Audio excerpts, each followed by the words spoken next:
అన్న భారతీయుల కళలు ఏ తీరానికి చేరతాయో చూడాలి. మరి ఇదే అంశంపై పూర్తి విశ్లేషణ అందించడానికి మనతో జాయిన్ అవుతున్నారు సీనియర్ విశ్లేషకులు, సీనియర్ జర్నలిస్ట్ పెంటపాటి పుల్లారావు గారు.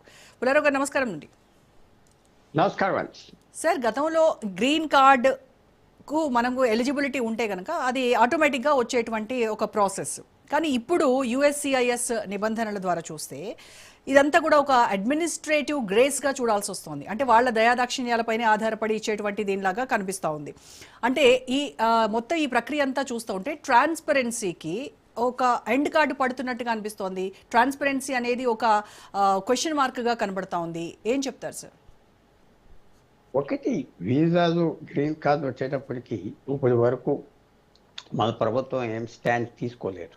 ఎందుకంటే మా ఇండియన్లు అలా రావాలంటే వాళ్ళకి హక్కు ఉన్నది అనలేం కదా, అనలేం ఆ మాట. వాళ్ళ ఇష్టం, మా వీసా మా ఇష్టం వచ్చిన వాళ్ళకి ఇస్తాం, ఇవ్వం, స్పష్టంగా చెప్తున్నారు. అది తప్పదు. ఈ ప్రభుత్వం దాని మీద పెద్ద లైన్ తీసుకున్నారు.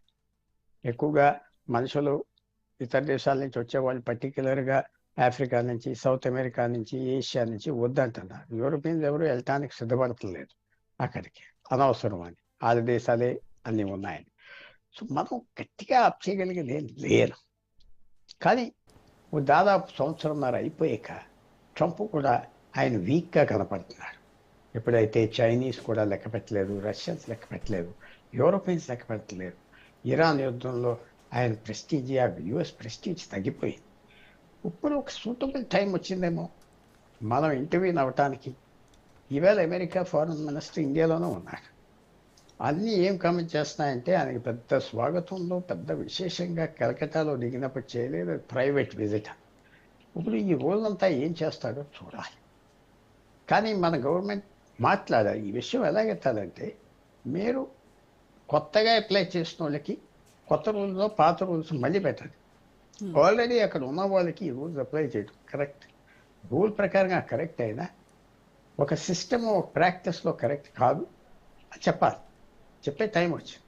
మనకి అమెరికాకి ఏంటి సంబంధం? ఒక 50 సంవత్సరాల క్రితం సంబంధం ఏంటంటే, మనకి వాళ్ళు గోధుమలు ఇచ్చేవారు, రైస్ ఇచ్చేవారు, మన దగ్గర తిండి లేదు కాబట్టి 71, 72, 75 వరకు వాళ్ళు ఫీడ్ చేసేవారు మన దేశానికి కరువు ఉంటే. ఇప్పుడు ఏమన్నారు వాళ్ళకి మనకి మధ్యన? పెద్ద వాణిజ్యం లేదే. ఈ జనం వెళ్ళి అక్కడ పనిచేసేది అంతే. ఇది కూడా ఒక ఎక్స్పోర్ట్ గుడ్, మన మనుషులు వెళ్ళి పని చేయటానికి వాళ్ళకి కావాల్సి. ఒకనప్పుడు ట్రంప్ ఏమన్నాడంటే, మీకు మాకు ట్రంప్ ప్రభుత్వం మీ ఎక్స్పోర్ట్స్ ఎక్కువ, ఇంపోర్ట్స్ తక్కువ అంటే అది సరి చేస్తామని. ఇప్పుడు దీని మీద ఎందుకు పడ్డారంటే, ట్రంప్ అని కాదు, ఆయన కింద పనిచేసేవాళ్ళు నొప్పెడతానికి భారతదేశానికి ప్రెషర్ పాయింట్. ఇది నొక్కితే అన్నిటికీ లొంగిపోతారు, వీళ్ళని అవమానం చేస్తే. మీ ఒక్కరికే చేయట్లేదు కదా, ప్రపంచం అంతా చేస్తున్నాం అన్నారు. ప్రపంచం అందరూ ఇండియన్ దాకా క్వాలిఫైడ్ పీపుల్ కాదు కదా. వాళ్ళు వెళ్ళి అక్కడ లారీ డ్రైవర్లు, లేకపోతే లేబరర్స్, వ్యవసాయం చేసేవాళ్ళు, మేడ్స్ కాదు కదా. వీళ్ళంతా హైలీ ట్రైన్డ్ పీపుల్. సో ఇది ఈ టైంలో మన ప్రభుత్వం ఇంటర్వ్యూన్ అవ్వటం కరెక్ట్, బెటర్ చేయాలి.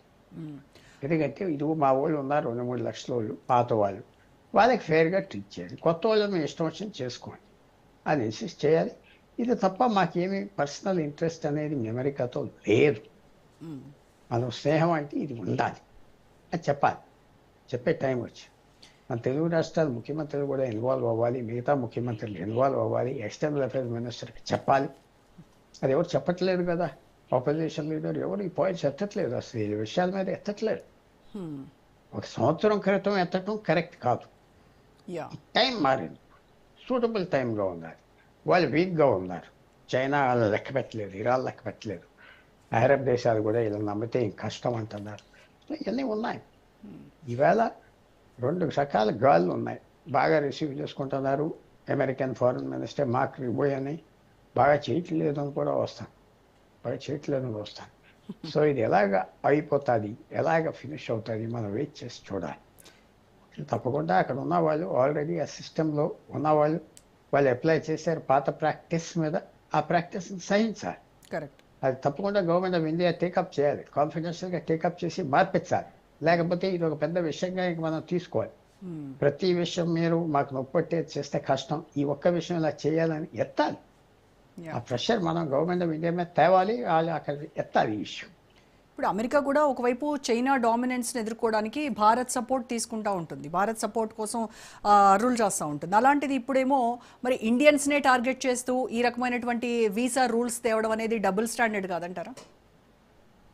ఇండియన్లే కదా అందరినీ టార్గెట్ చేస్తారు. అంటే మోస్ట్ ఎఫెక్టెడ్ ఇండియన్స్ కదా. అందరినీ అవ్వచ్చు. మరి మనం టేకప్ చేయడానికి చైనాతో అమెరికా అంబిషన్ ఏంటంటే వాళ్ళతో కుదిరితే ఇంకెవరూ అక్కర్లేదు, అది మర్చిపోవద్దు. భారతదేశం అక్కర్లేదు, ఎవరు అక్కర్లేదు. కానీ చైనాతో వాళ్ళకి కుదరట్లేదు. ఎందుకంటే చైనాకున్న ఇంట్రెస్ట్ ఎక్కువ అయిపోయినాయి, పెద్ద అయిపోయినాయి. అమెరికా తగ్గిపోవాలే వాళ్ళ ఇంట్రెస్ట్. దేఫో పాత ఈక్వేషన్స్, పాత సంబంధాలు అన్నీ మారిపోయినాయి. ఇప్పుడు ఇది కరెక్ట్ టైం. మన ఫారెన్ మినిస్టర్ అమెరికన్ ఫారెన్ మినిస్టర్తో చూడండి, ఇది బాగోలేదు, రోజు మాకు చెడ్డ వస్తుంది మా దేశం, మేము వాళ్ళ ఇంట్రెస్ట్ ప్రొటెక్ట్ చేయలేకపోతున్నాం అంటాను. అది చెప్పాలి. అది ఎలా చెప్తారు, ఎప్పుడు చెప్తారు? మన ముఖ్యమంత్రి టేకప్ చేస్తే చెప్తారు. తమిళనాడు ముఖ్యమంత్రి ప్రతిసారి ఏదో శ్రీలంక గొడవ, అక్కడ నౌకల్లో వెళ్ళేవాళ్ళు ఫిషర్మెన్ గురించి ఎత్తుతారు కదా, టేకప్ చేస్తున్నారు కదా. సో ఈ టేకప్ చేసేటట్టుగా మన వాళ్ళు ఎక్కువ ఉన్నారు కాబట్టి దీంట్లో మన ముఖ్యమంత్రి కూడా టేకప్ చేయాలి. మనం మాట్లాడుకుంటే సరిపడి ఫారెన్ మినిస్టర్తో, ఇండియన్ గవర్నమెంట్తో పాత రూల్సే అప్లై చేయని, పాత వాళ్ళకి ఆ రూల్స్ వేరైనా పాత ప్రాక్టీస్ అప్లై చేయండి. కొత్త వాళ్ళకి మీ ఇష్టం వచ్చి చేసుకొని కొద్దిగా రిలీఫ్ తేవాలి. తప్పకుండా మన గవర్నమెంట్ టేకప్ చేయాలి.